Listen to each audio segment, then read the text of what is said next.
Sejumlah fakta baru terkait kematian Bribda Ignatius Dwi Frisco atau Bribka Riko mulai terungkap. Terbaru, Tribun News mewawancarai ayah Bribka Riko Y. Pandi pada Kamis 27 Juli 2023. Dalam kesempatan tersebut, Pandi pun buka suara mengenai kematian anaknya yang dinilai janggal. Benarkah pihak kepolisian ternyata berbohong? Pihak polisi menyebut Bribka Riko sakit, malah kenyataannya sudah tewas ditembak seniornya. Pandi menjelaskan dirinya mendapatkan telepon dari Mabes Polri pada Minggu 23 Juli 2023 siang. Pada sambungan telepon tersebut, Y. Pandi diminta segera ke Jakarta karena anaknya sedang sakit keras. Ternyata informasi yang sama juga dikabarkan pihak Polda Kalimantan Barat. Tak biasanya, seluruh biaya akomodasi pun disebutnya ditanggung oleh aparat kepolisian. Namun, siapa sangka begitu tiba di Jakarta, Bribda Riko ternyata sudah meninggal dunia. Jenazah Bribda Ignatius Dwi Frisco baru dibawa pulang ke kediamannya di Kalimantan Barat pada Rabu 26 Juli 2023. Diketahui pria yang akrab disapa Riko ini tewas diduga tertembak dua rekannya sesama anggota Polri pada Minggu 23 Juli 2023 sekitar pukul 1.40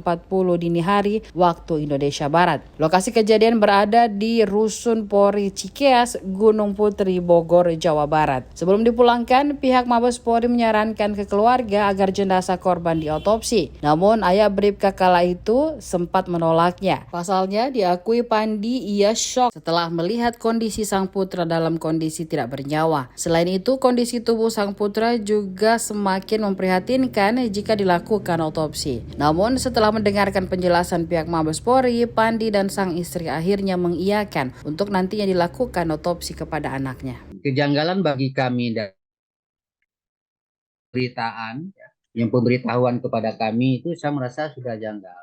Kenapa saya berkata demikian? Karena kami ditelepon menanya kejelasan anak saya sakit keras, tetapi sakit keras apa, akibat apa, atau awal mula dia sakit itu apa, tapi kami tidak mendapat penjelasan dari mereka. Nah, ini yang membuat kami keluarga besar selalu bertanya-tanya awal penyakitnya itu bagaimana. Dan kami tahu setelah kami berada di Jakarta.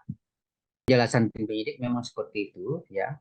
Dan yang membuat almarhum meninggal itu karena memang tembakan yang sangat betul-betul mematikan dan fatal sama sekali, ya, sehingga berita yang kami dapat dari penjelasan yang kami dapat dari tim Densus, tim penyidik, bahwa meninggalnya almarhum memang betul-betul tembakan itulah yang betul-betul membuat almarhum meninggal di tempat pada saat itu.